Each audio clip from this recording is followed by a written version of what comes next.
Hi, this is Nancy Rolfsma with On Point TV and Quilting with Nancy. We're going to start a series today that I'm calling Great Basics. In this series, we're going to be making a 9-patch quilt on point. Now, before we start, I want to talk to you just a little bit about what we already have on our YouTube channel, On Point-TV.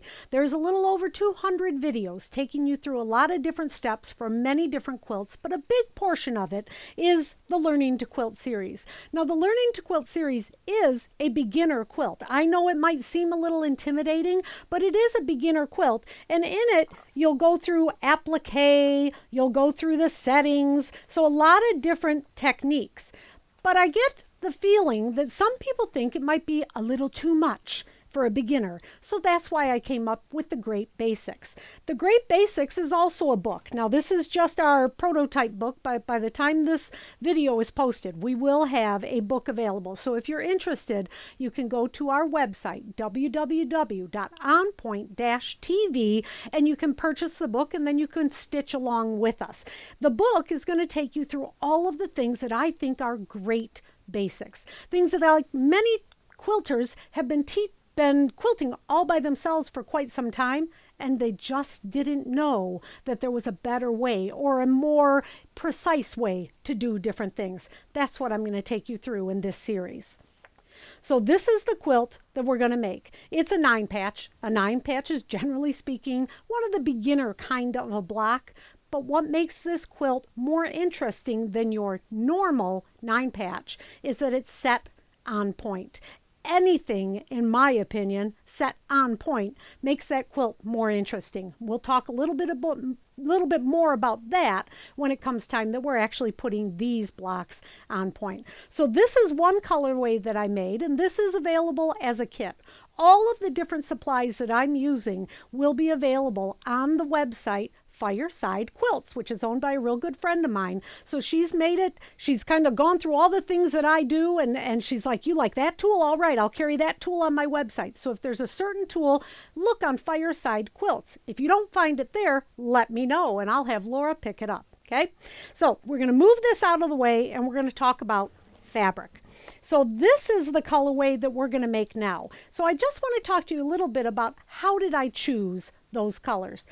As a general rule, now this is not always going to work, and some people don't like this technique, but I find this works really well for beginners because beginners oftentimes are afraid of color. They're just, I don't know what colors to choose. I never pick the right colors. I don't know how you can possibly decide that. So I've kind of simplified this process. The idea is that if you find a fabric that has 3 or more colors in it. So this fabric has a pink. It also has another shade of pink, otherwise known as red.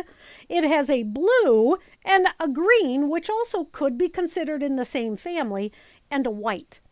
So with those colors in the fabric that I chose, and this will be my setting triangles, and I'll talk to you about how you can use stripes in a setting triangles. It's fabulous.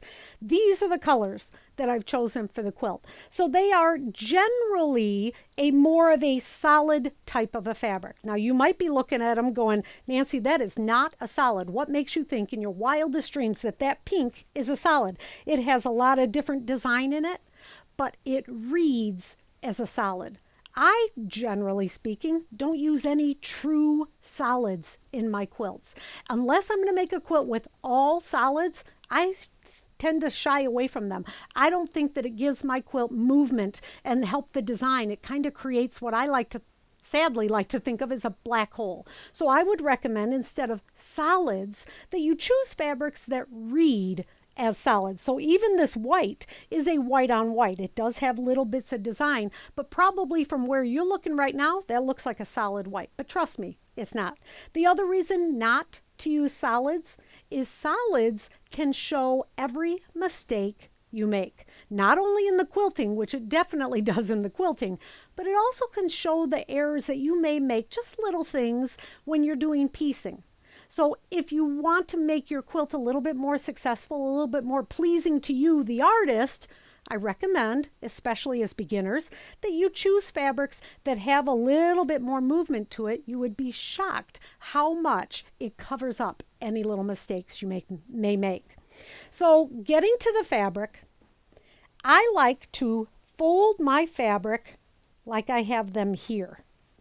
And this is how I put them on my shelf at home. So if I go to the quilt shop and I buy fabric and they fold it however they're going to fold it, when I bring it back, this is how I fold it at home. And I do that for a couple of reasons. And when it's at home in my pantry, there is a video from a couple years back where I actually take you through my studio and I show you my pantry of all of my fabrics. This is how you can see. So you can see the fabrics just like that. And just by looking at that little bit of fabric, when I'm looking for just the right fabric, I can see what kind of colors I have so I can pull them out. And I can, as a general rule, tell approximately how much fabric is in that little roll. So when I see something that's only about that big, I know that that's about a half a yard. It's not exact, but if I need a border, I know that's not a fabric I'm going to pull out because that's not going to be enough for a border.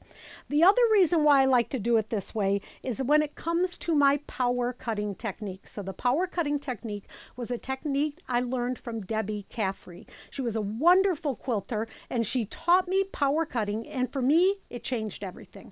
It made my cutting more precise, it made my cutting more efficient so that I could make more quilts. Not like I'm trying to rush through the process, but I just want to be efficient. So every cut I make is the last time I need to make that cut. I'm not having to go back and redo the cuts. So I'm going to show you now how I hang and fold my fabric. So I'm going to start with the bigger piece because oftentimes people think, well, I can do those little ones, Nancy. But when I'm trying to do a big piece, it just doesn't seem to make sense. So imagine this is how I got it from the quilt shop.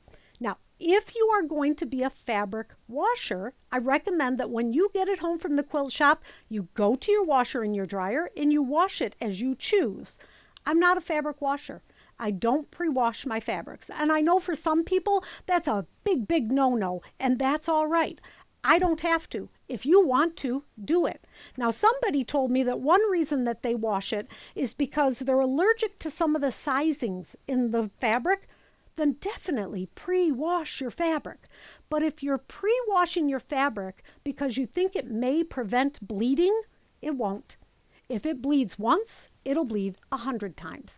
So if you're worried about the bleeding, and honestly, I should be worried about the bleeding with this because I have a red and a white. Yep, there's a good chance that that red, when I wash it, might bleed onto that white. Well, I'll do a couple of preventive measures. I will take, and when I'm washing it in cold water, I'll wash it with a color catcher sheet, and that will grab the color. But let's say that's not enough. I was talking to a friend just yesterday, and she had some red in the quilt, and it was a quilt with a white background, and she thought, what if it bleeds? I'm like, well, that's all right, Ginger. If it bleeds, that's okay. We'll just over dye the entire quilt with red, and then all your whites will look like they're kind of hand dyed. It'll be awesome. So for me, it doesn't bother me. If it does, I'll just make it be what I want it to be. I find more happy accidents that way than any other way. So if you're washing, wash. If you're worried about bleed, let's say that you think this red fabric is going to bleed, here's a little test. Take and cut off a little corner of that red fabric. Run it under some warm to hot water with a little bit of soap. Rub that soap in. Then take some paper towel, white paper towel, and grab it. If that white paper towel is now red, that fabric is going to bleed. Now you have a choice. You can wash it in a couple of things. There's one that's called retain.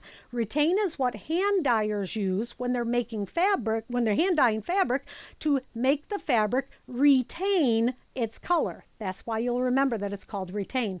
There is also something you can do with vinegar that they used to do back in the olden days, and I don't mean to make anybody feel old, but I'm sure that there's somebody out there that knows what that is. You take the vinegar and you soak it in vinegar, and that's supposed to also keep the fabric from bleeding. Then you should be safer to start working with it on a quilt. So now I'm going to take my fabric, and this is how I got it from the fabric store, and I'm going to check it over. I'm going to look to see if there's any really big bad creases in it. There really isn't any big bad creases. These are just the normal folds. But let's say there is. Let's say that there's a crease here, or let's say that you don't want even just those folds. You want your fabric to be nice and flat. When you go to press it, it's important that you press it correctly. And I know you might be thinking, why do you think there's a right and a wrong way to press? Because there is, trust me. What you want to do, let me grab my iron. All right.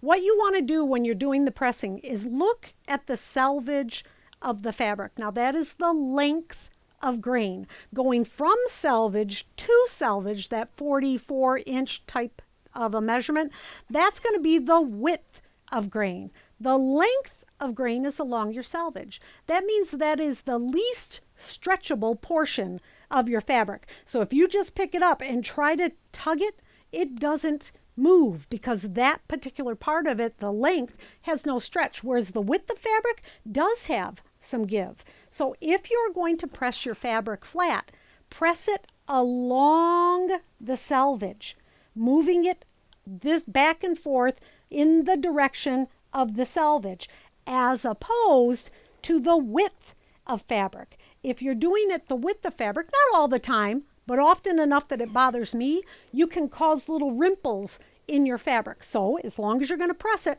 right. Press it along the length of the fabric. I use steam in my iron. I always use steam in my iron unless I'm spray sizing, and we'll talk about that later too.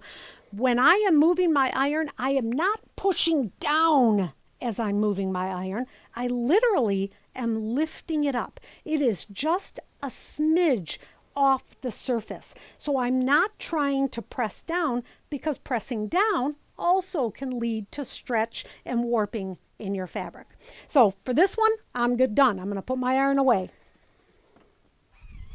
Now we're going to take our fabric. Now you can see with this fabric that the selvages are not meeting. They don't really have to.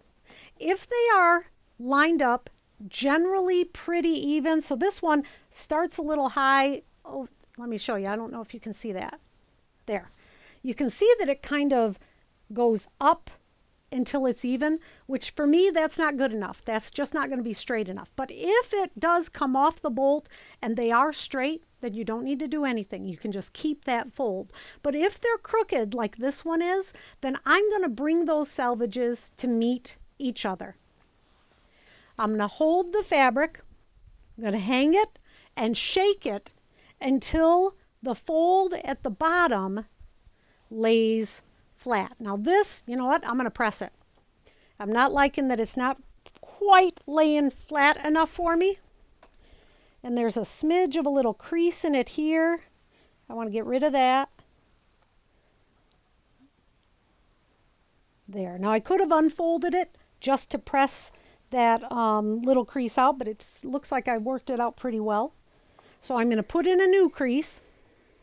Most of the time I don't have to do that. If the fabric comes off the bolt and those selvages are lined up, I just let them be that way. It's okay that they might be off a ½ inch. They're not equal, but if they're not even, that's when you need to make a change. If they're even, but it might be a ½ inch down, that's okay. Let it be. There. So now I'm going to take my fabric and hang it so that the fold at the bottom is hanging nice and smooth. So I'm going to mess it up so you can see what it looks like if it's not. I'm shifting my fabric, the selvages, from one side to the next. I'm going to be a little bit extreme. Do you see that at the bottom? There is no amount of pressing or manipulation that is ever going to get that fabric to hang flat. So that means you need to move your selvages to the left or to the right until it does. So watch as I move it. That crease at the bottom falls right into place. Okay. Now take the fabric and lay it down in front of you. Now I am right-handed. That means I am gonna, oh wait, I need to do the half fold first, but then I'm gonna start folding from my left side. So if I take my fabrics, you know what? I want to point out this too. Do you see this? Where now the fabric is about a ½ inch off because I moved it over because it wasn't hanging right. The quilt shop did nothing wrong. The quilt shop is cutting it as it comes off the bolt. You cannot expect them to unroll all of their fabrics and do what I just did on every fabric in their store. So this is okay. Generally speaking, a quilt shop is going to give you an extra thumb distance when they're cutting your 1/4 yard or your ½ yard anyway. And look at that. It's only a thumb off. Take the fabric, lay it down in front of you. Now bring the fabric so that it is a ½ inch below the fold. So I chose this fabric to show you this so that you can really see that it's a 1/2 inch below the fold. Why? Because I want to know where that fold is. If I take this fabric and bring it up to the fold, what if I pass it? What if I pass it unevenly? What if I go farther past it on one side and not enough on the other side? So instead, it's just like kids, keep them in view so you can see them. There we go. I know what they're doing. So now it's just about a 1/2 inch below the fold. That's perfect. Now I'm going to scooch it over and I'm going to start rolling from the left side because I'm right-handed. If you are left-handed, by now you know you do it the other direction. So I don't need to do it left-handed. You know what to do. So your stash is folded for you. So I'm not going to fold my stash for my friends that are left-handed. I'm folding them for me. So you left-handers out there, fold your stash from the right-hand side. And then none of your friends that are right-handed will be able to use any of the fabrics in your stash, and then they're safe. So to start the fold, I'm going to start it from my left-hand side. And I fold it in so it's about 5 inches of a fold. Then I'm going to continue that fold in a rolling motion till I get to the end. So now I can take this raw edge and tuck it under. So now it'll fit into my pantry just like that. So that's how I rolled and fold my fabric. If another reason you want to know why I roll and fold my fabric that way, watch our next episode when I'm talking to you about how to properly cut with your rotary cutter. So if you're not already subscribed to our channel, please do, OnPoint-TV. If you have any questions, please email me at quiltingwithnancy@gmail.com.